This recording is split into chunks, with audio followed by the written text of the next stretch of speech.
You're now listening to the Wandering Buffalo podcast with your hosts, Andrew Chang and Justin Goddard.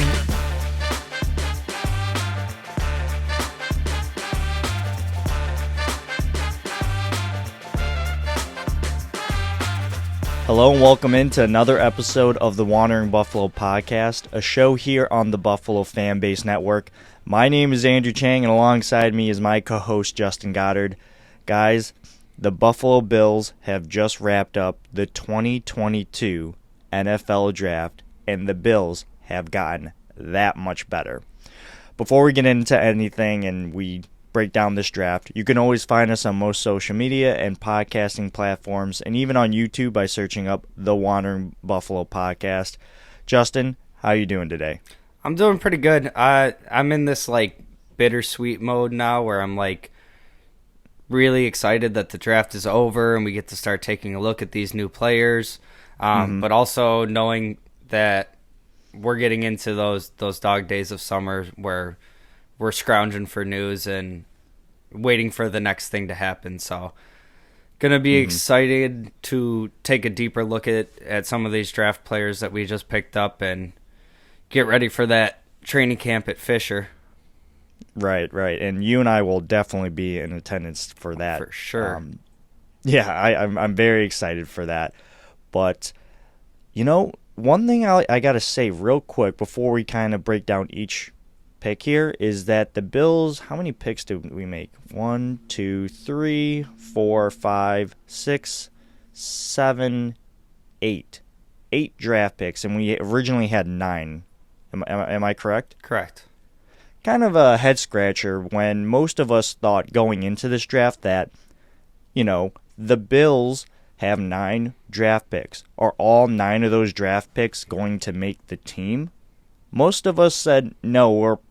We were forecasting that Brandon Beane was probably going to trade up in the draft a couple of times to go get their guys and basically make sure that each of these players had a spot on the roster. Well, turns out Brandon Beane actually traded down twice and traded up once. So, not exactly what I personally thought that Brandon Beane was going to do, but in any event, Brandon Beane has a way with how he handles things. And although it's a head scratcher right now, I'm sure that it will all make sense towards the end or the start of the 22 season. So, Justin, I don't know how you personally feel about 8 draft picks being made in addition to the wave of undrafted free agents that the Buffalo Bills are currently trying to get. But, hey, maybe that's the reason why he acquired more picks in the tail end.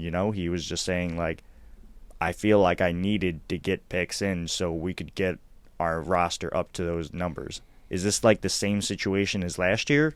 Is that how you've seen it? I don't know. I'm on the fence about it. I see probably 5 of these players making the roster.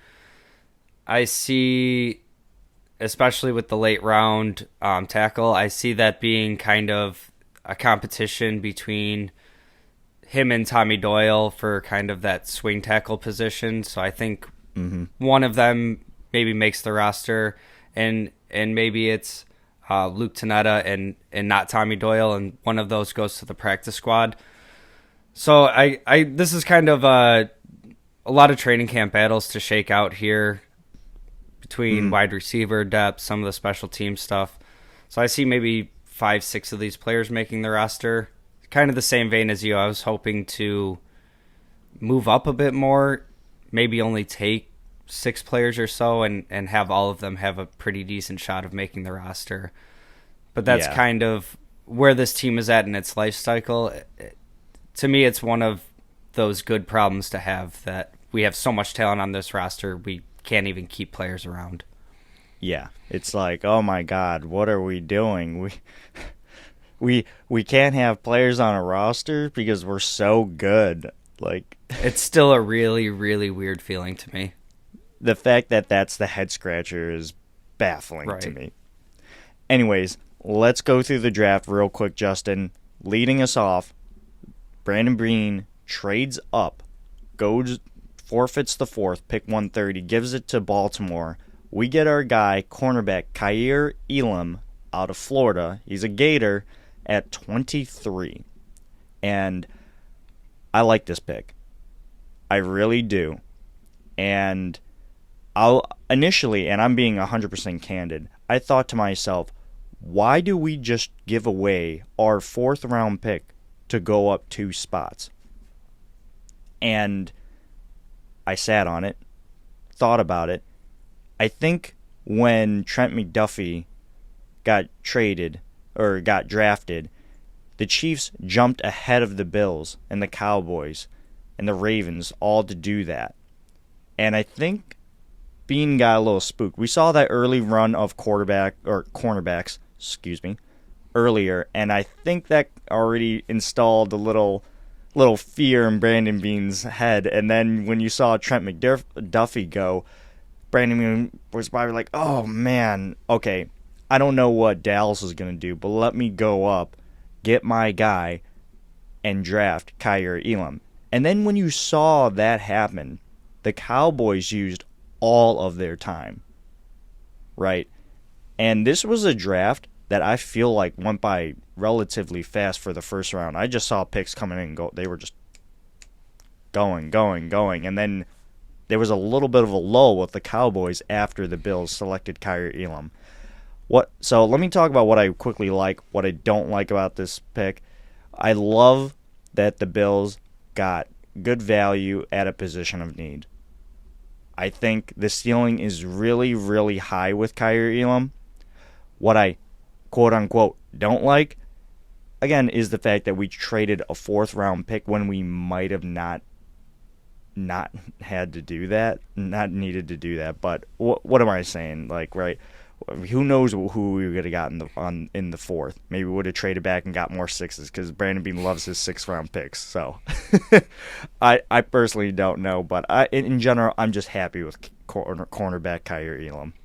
Yeah, I'm kind of in the same boat as you, where my initial thought was, like, I really didn't want to give up that 4th round pick. Beans had success in the 4th round. But looking at it, kind of what you talked about there, making sure that you got your guy with a team this talented. 4th round pick, yeah, I'd love to have it around, but with such a glaring need at cornerback. Yeah, it's a 4th. Yeah, in hindsight, looking at it, yeah, I was bummed at the time. But making sure that you went up and got your guy and didn't play games with it, with such a glaring position of need, I'm totally okay with it.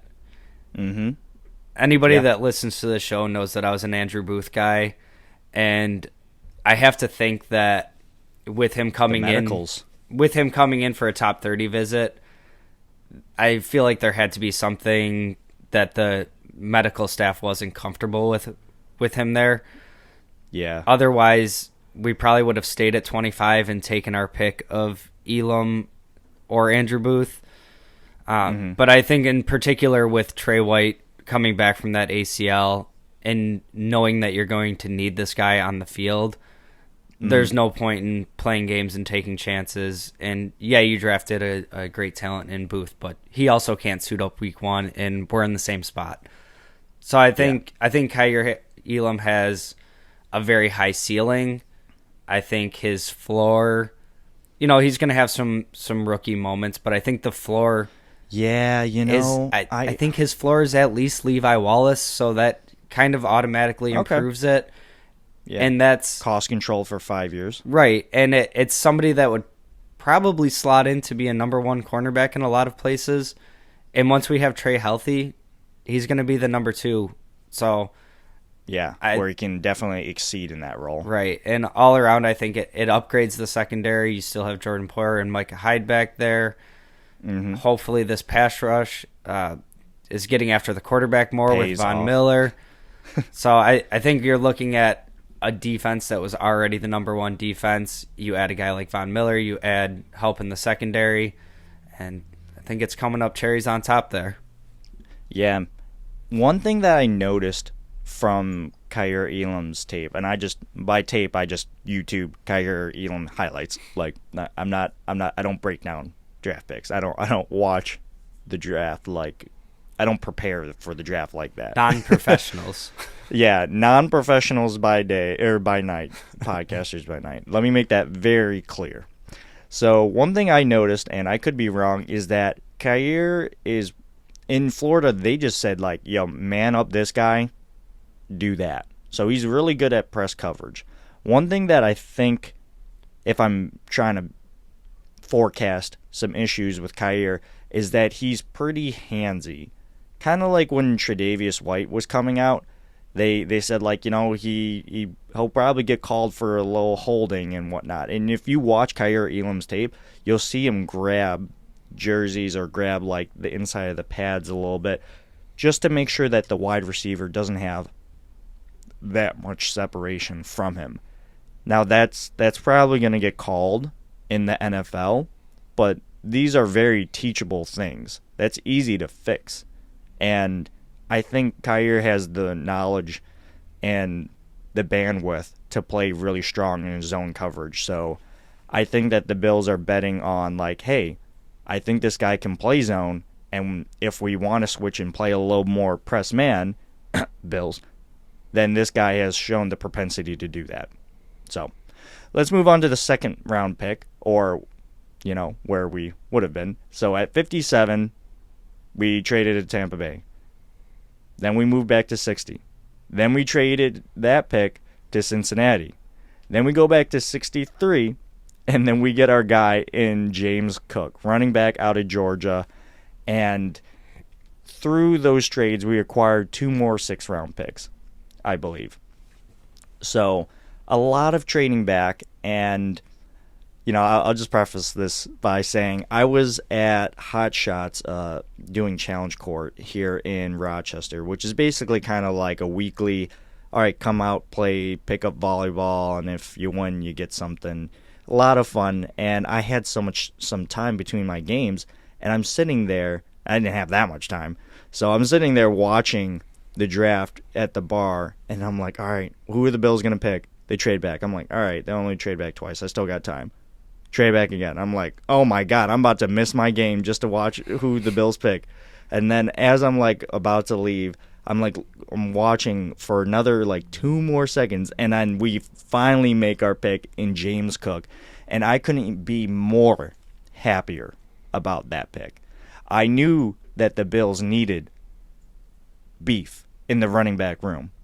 Not only did we add a guy who's got family in the NFL, so James is probably going to pick Dalvin's mind, saying like, hey, what did you find worked best in your rookie year? What's that jump look like, right?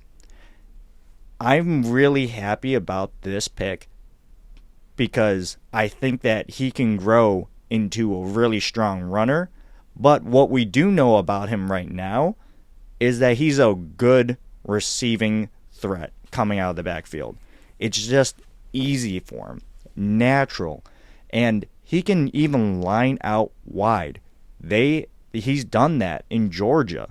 So I'm really happy about this photo, or I'm sorry, not this photo, with this pick. And when he was asked, like, how is it gonna work with you and Singletary, I think Matt Perino asked him during his presser, and Dalvin smiled and he said, me and Singletary are gonna be the 1-2 punch. Yeah, me and Singletary. But then literally no mention of Moss. Just to put that out there. So I don't know what this means for a guy like Zach Moss, but I do know that this means that the Bills have added a legitimate threat coming out of the backfield, and that's awesome, especially because, you know, we lost out on the whole, oh my God, or that whole debacle with the running back out of the Washington Commanders, McKissick. Yeah, so, Justin, how do you feel about the Bills trading back twice and getting James Cook in the second? So I've heard a lot of criticism for this pick, being that, you know, for a second-round pick, it's not this quote-unquote true workhorse running back, and it's too high of an investment to make for him. I personally don't care about any of that. I absolutely love this pick, and I think Singletary has come along enough and kind of earned that hand the ball off, go between the tackles. I think he does fine with that when he has adequate blocking. I think this offense, and we'll see what it looks like with Dorsey, but I think this offense leans so much into the passing game already that adding, one of those true between the tackles, just bangers. We kind of did that with Moss, and it didn't really work out, whether that was the player, the scheme, whatever. But what I do know will immediately be a spark plug for this offense is somebody that can be a matchup nightmare for linebackers. Somebody that is a polished route runner, has confident hands. Yes. We've seen Singletary get involved in the passing game and be effective to an extent once he has the ball and he's moving in space. But to me, he's never really looked like a natural pass catcher. It always looks like effort for him, and like he really has to secure the ball before he knows where he's going with it. Watching James Cook tape, he's taken off. Natural. Right.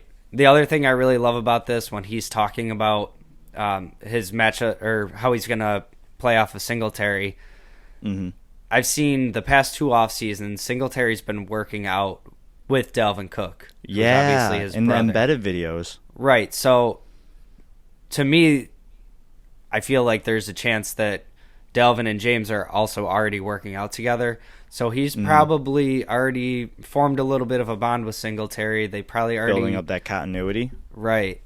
What this means for Zach Moss, I mean, at the very least, it lights a fire under him, and maybe we get see the best version. Maybe we see a best version of him. I do think this probably ends up being Duke Johnson on the outs, which, for obvious reasons, we loved when they added Duke Johnson, but higher upside with James Cook, and I couldn't be happier with this pick. Yeah, I think you added a guy like what? Oh my God, I'm just blanking out. Who'd we sign? That you just mentioned that from Duke. Yeah, I think you got Duke in the offseason to hedge your bets if you couldn't get a running back like James Cook. So the fact that we got James Cook, who automatically comes in and is probably on the same level, if not better than a guy like McKissick, who's also going to be cheaper because he's on his rookie contract, is a win by Brandon Beane. Make no mistake, Bills Mafia, this is a fire pick, at least in my opinion. I'm very, very happy about it, but I agree.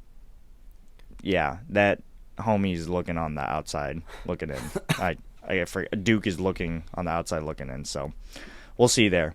Anyway, let's transition to Kyle Brandt's announcement pick, and I gotta tell you, man, this man brought the energy.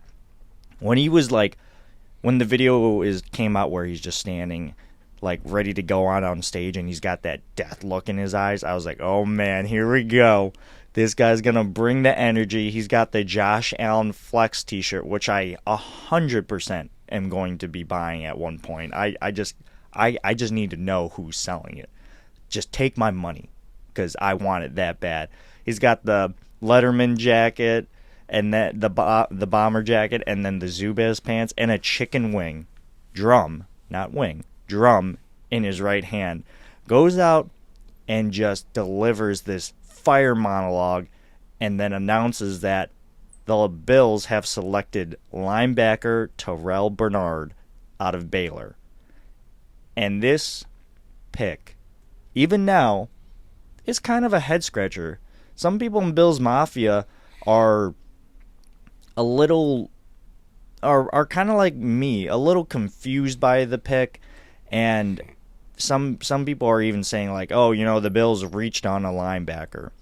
Well, I put on his tape, and again, YouTube, aka highlight video, and what I noticed from this guy is that he's played outside, inside, and I could be wrong here. Again, this was just a quick highlight video. There's probably more to his game.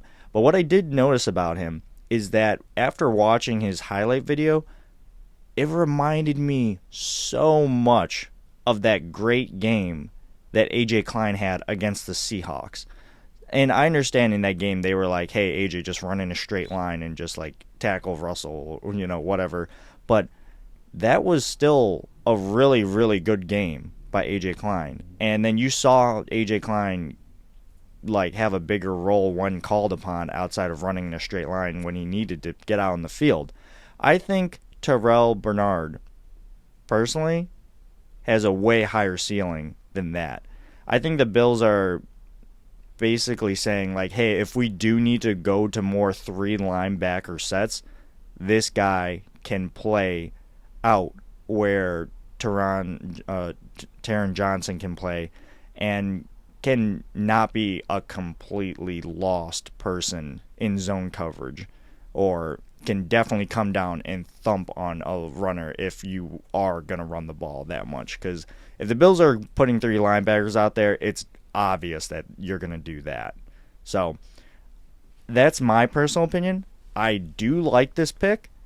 What I don't like about this pick is that I think for a third rounder, and he's not going to see the field unless it's special teams, or if there's a specific idiosyncratic situation where the Bills need to go 3 linebacker sets. So he's got a role, but that role needs a perfect setting for him to see the field. So that's what I like. That's what I don't like. So this pick, to me, it's kind of going to be confusing to me until I see how it plays out. If he's a direct A.J. Klein replacement, I think it was too early in the draft. But I don't think being in this current organization do things like that without the full thought process behind it. And where I kind of get to is we have 3 teams in our division that are going to try to run the ball, try to play ball control style to keep Josh Allen off the field. So are we going to be looking at more 3 linebacker sets? Possibly. I'm also thinking that with the talent that we've gotten on our defensive line, maybe we see, because I don't want to be taking Taron Johnson off the field. I think he's great in run support. I think he's great in pass coverage. I think there's tackles well. Yeah, I think there's a chance that we see some like 3-3-5 defensive looks. Put Daquan Jones up the middle, Von Miller, Greg Rousseau. Then you got your 3 linebackers. What I noticed watching hot take. What I noticed watching Bernard's highlights is he's a penetrator. He gets through the line well. He gets skinny through blocks. He's making sacks, tackles for losses. And I think it might be kind of a different way to defend the run. Just have Daquan Jones eat up blocks. Greg Rousseau was really good at defending the run his first year. Von Miller's Von Miller.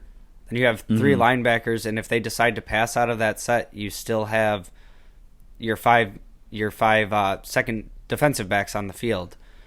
So I don't know if that's a wrinkle they're going to incorporate. Maybe that'll largely depend on what Tyrell Bernard's development looks like. But I think it's certainly something that could be in the cards. What I like about the Bernard pick is he's literally like a Milano clone. He moves well. He's an undersized linebacker, but he moves sideline to sideline.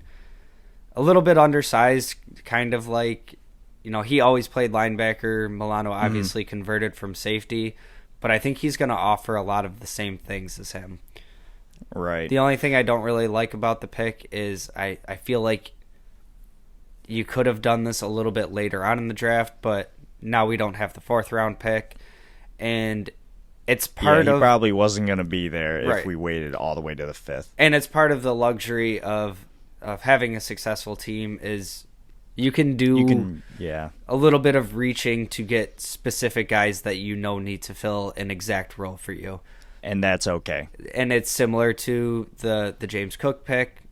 Maybe it was a little bit of a reach for him, but we know exactly what he's going to be in the team. Bernard could be a very similar thing as to, a lot of people say he's a 4th, 5th round pick, but we know what we're going to use him for. And I'm excited to see exactly what that plan is for him. Because I think you took him in the 3rd round. You have a plan for using him. Yeah. And one thing, I'll quickly talk about this before we move on to the next pick. here is that he's a really smart dude. He's like, I'm pretty sure he's in the process or got his master's. So his processing is definitely there.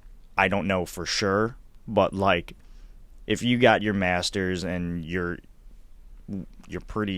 probably pretty good in terms of like studying. So I suspect that his like recognition on the field will probably be just as good, if not better, than what I'm expecting. Anyways, 4th round, we don't have the pick. We traded it to Baltimore. So we fast forward to the 5th round, and we traded 168 and then another 180 to go up and get wide receiver Khalil Shakir out of Boise State. And I really like this pick.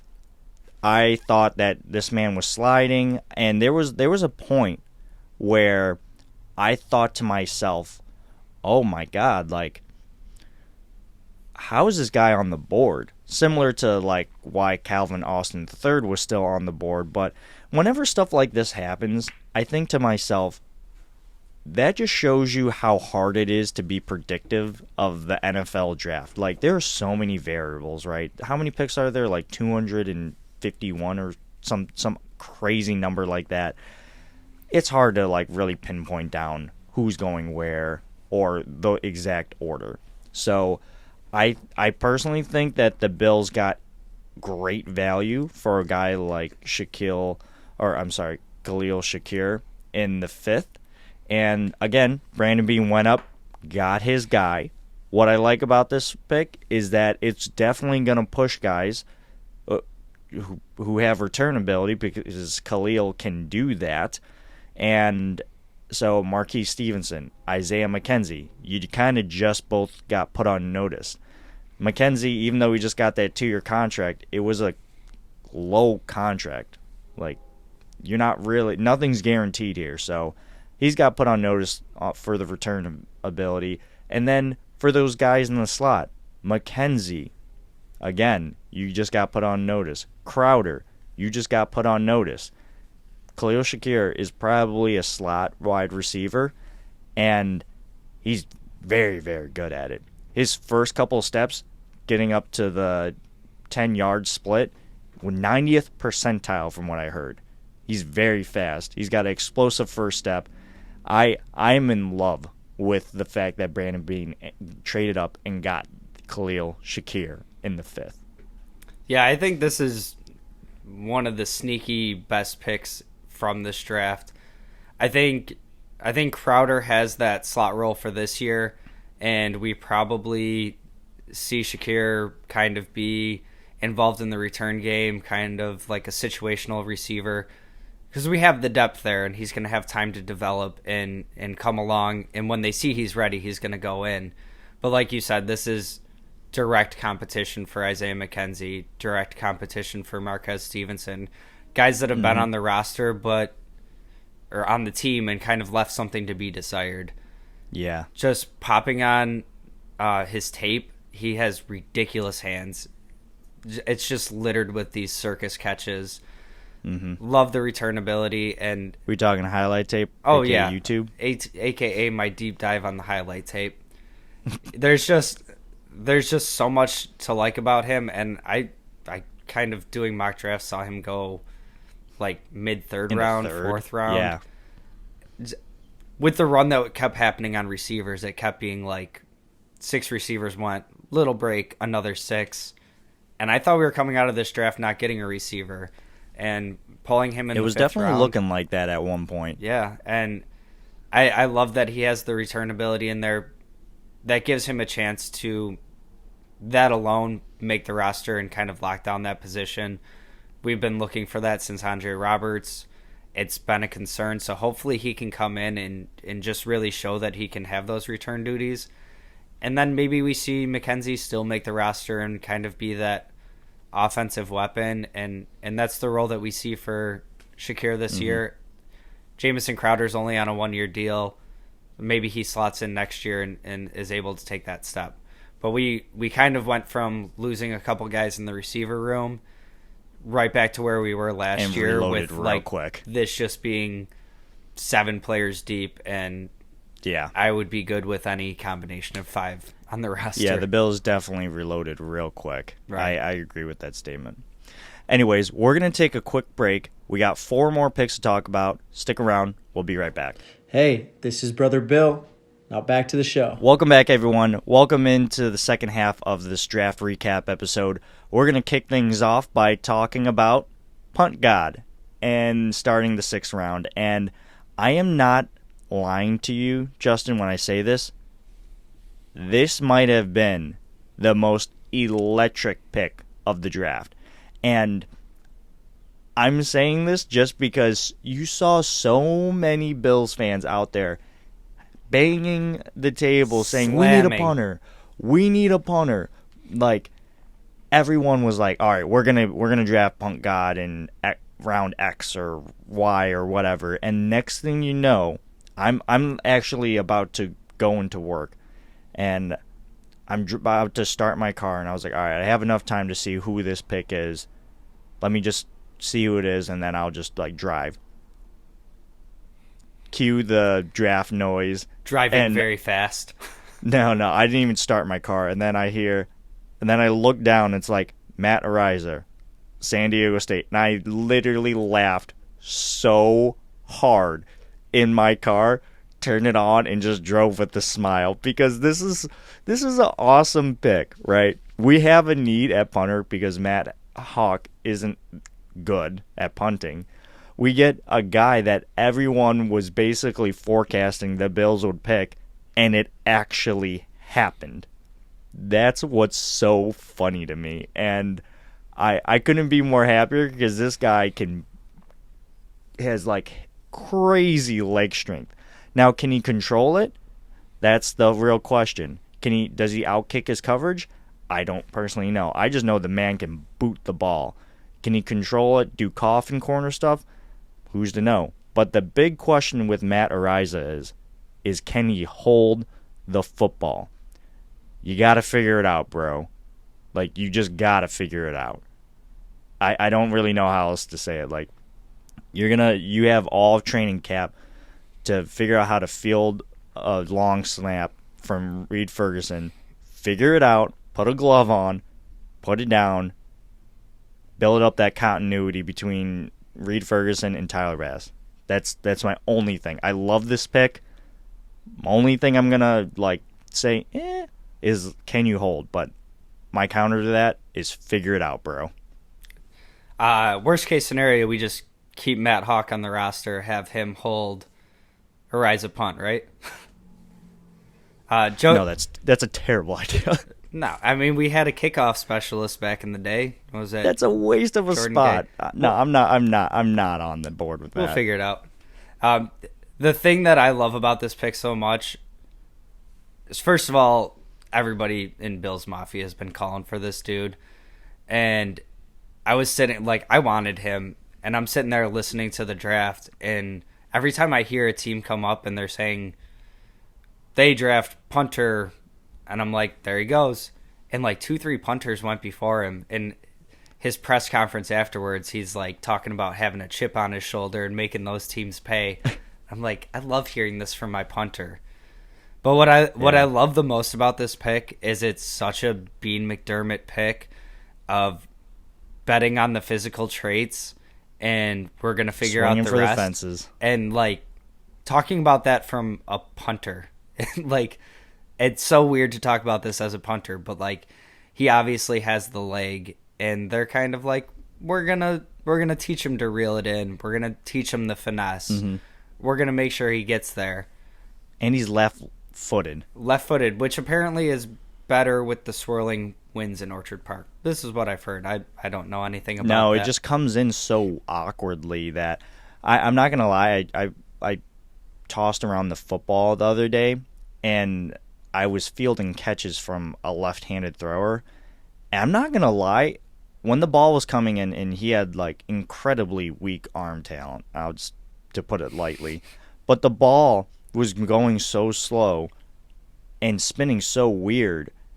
that I actually had to think about what I was looking at, which makes no sense because, like, oh my God, it's a football. Like, what do you mean? What are you thinking about? Just catch it.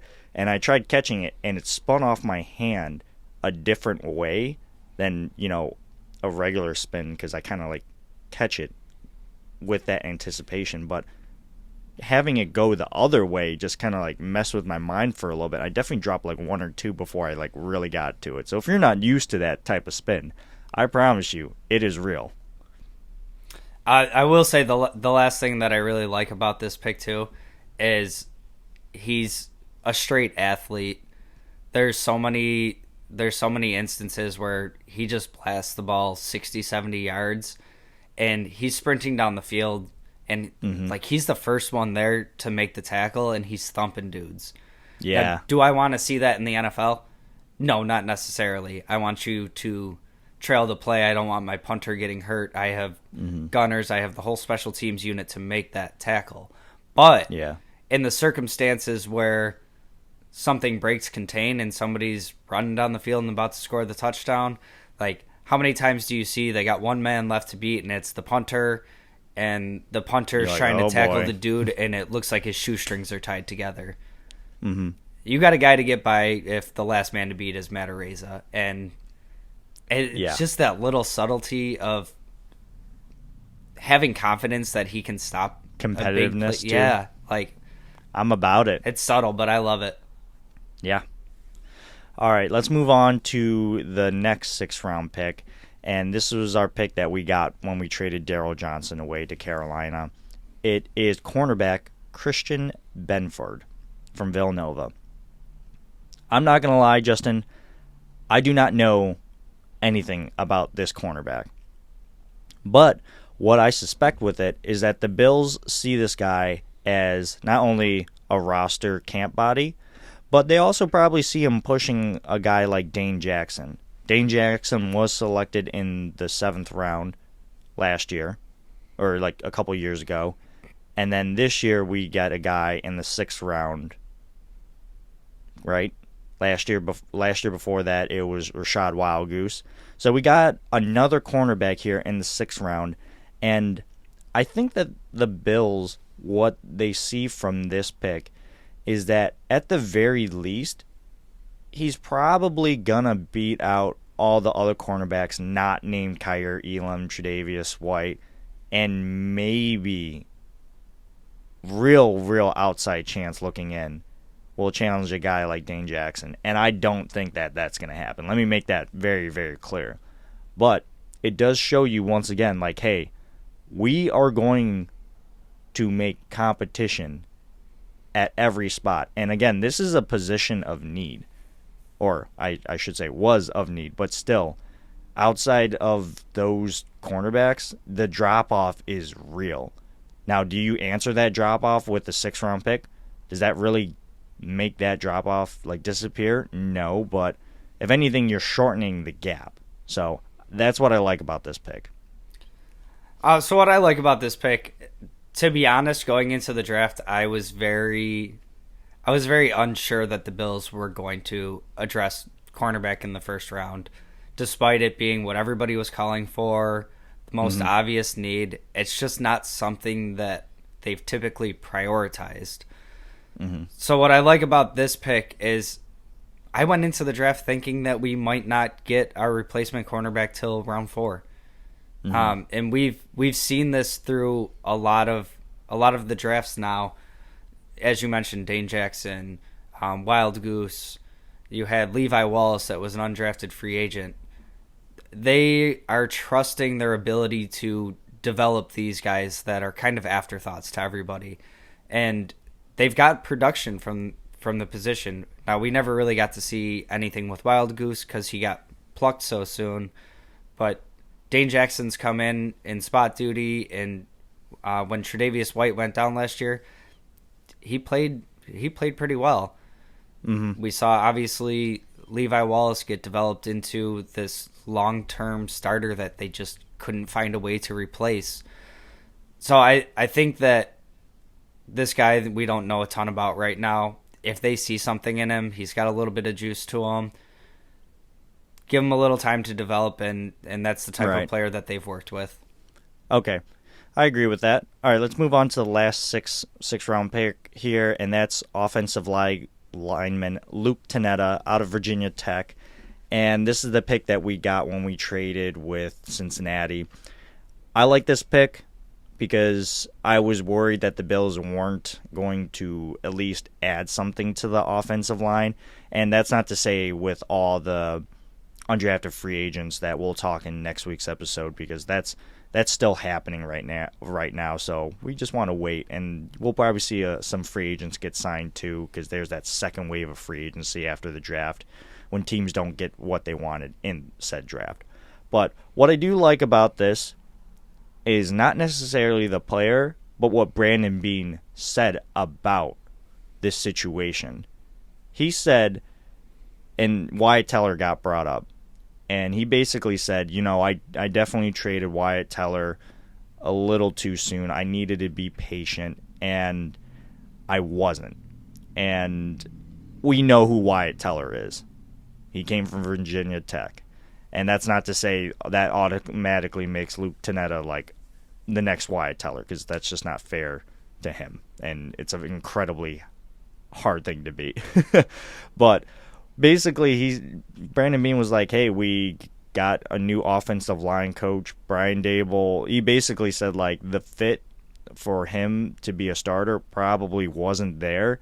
So Brandon Beane was like, all right, let me get my picks back, because he drafted, what's his name? Oh my God, I just said it and I'm blanking out. Wyatt Teller in the 5th round and got a 5th and 6th back from Cleveland. So it didn't work out.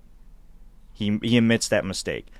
I think with the 6th round pick in Luke Tanetta, he's basically already said, I'm going to be patient with a guy like this. And I like that, because we're going to see him develop in his highest possible ceiling. Yeah, I agree. The Wyatt Teller kind of call it comparison was the first thing I was going to touch on. The other thing I like, it's another massive body, 6'8", like 320. And then, just like when we drafted Wyatt Teller, this dude's got awesome hair. I love drafting a guy at the tail end of the draft with some amazing hair. We'll see what happens. Like I mentioned earlier, immediately becomes some competition for the swing tackle position with Tommy Doyle, Bobby Hart. Hopefully he can beat him out and we can put that to rest. But good developmental depth, and you can't coach a guy to be 6'8", 320. So if they can, put some development into that, get him where he needs to be, he could at least be a proficient backup. All right, and then let's move on to the last pick here, and this is the 7th round we got from Atlanta when we traded Lee Smith. That at 231, linebacker Balon Spector Clemson. Special teams, camp body. That's all I really got to say. He'll push like some of the lower tier linebackers, but I think this is a guy probably on the outside looking in for sure. Yeah, I agree. He also has great hair. I don't know if you've seen that yet. I have not. I'm a sucker for great hair at the end of the draft. But yeah. Just as you said, we've had some of these special teams linebackers floating around. We love having them on the team. Mm-hmm. Just kind of pushing the competition for cost control. Maybe he makes the team of special teams. Maybe he kind of develops on the practice squad to be that player. But I don't see him sniffing the field on any defensive snaps anytime soon. Right, I agree. All right, Justin. Well, that wraps up the Bills' 2022 NFL Draft, what they did, and how it all shook out. Now, normally we would end this episode by talking about our 13 optimistic reasons of why you should be looking forward to the NFL season, but with the length of this episode and the draft and whatnot, we're going to have to push that off into next week's episode, wrap it up with a 13th reason, which we all know who it's going to be. Cough, cough, wink, wink. And then, of course, we got to talk about the undrafted free agent frenzy that's going to happen, and it's already happening. And if you're on Twitter, you'll see it. So I'm definitely excited for next week's episode. But I really, overall, got to say, I am impressed with what Brandon Beane has done for this draft.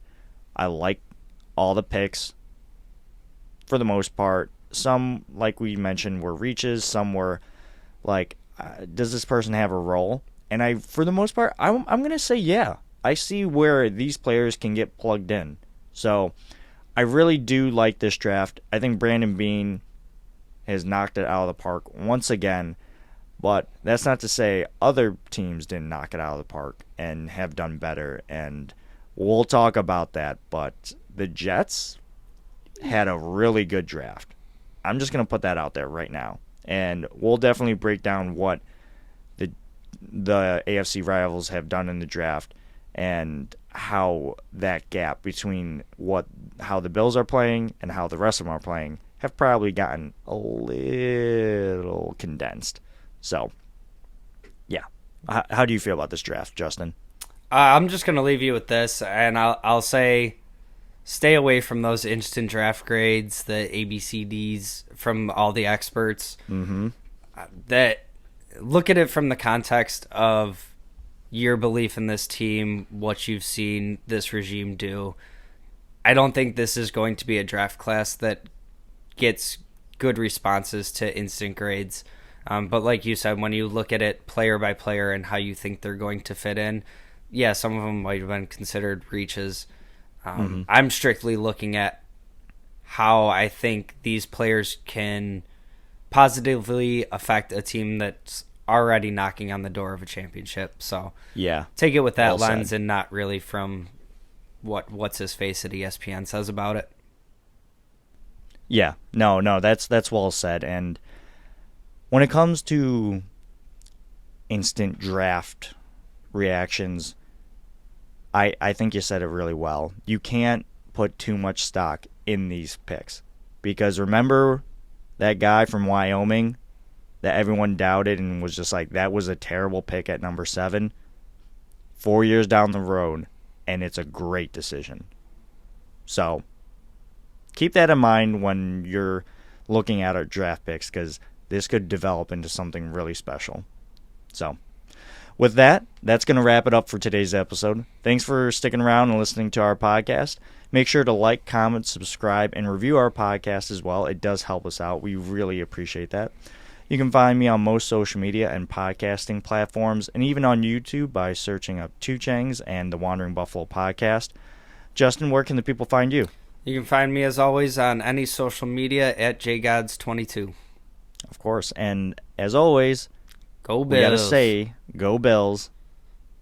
The draft is over, and we got nothing but time between us and the regular season. So the dog days of summer are definitely here, but hey, that just means we're one day closer to the NFL season. We're here for it. Let's go get it. Go Bills, baby.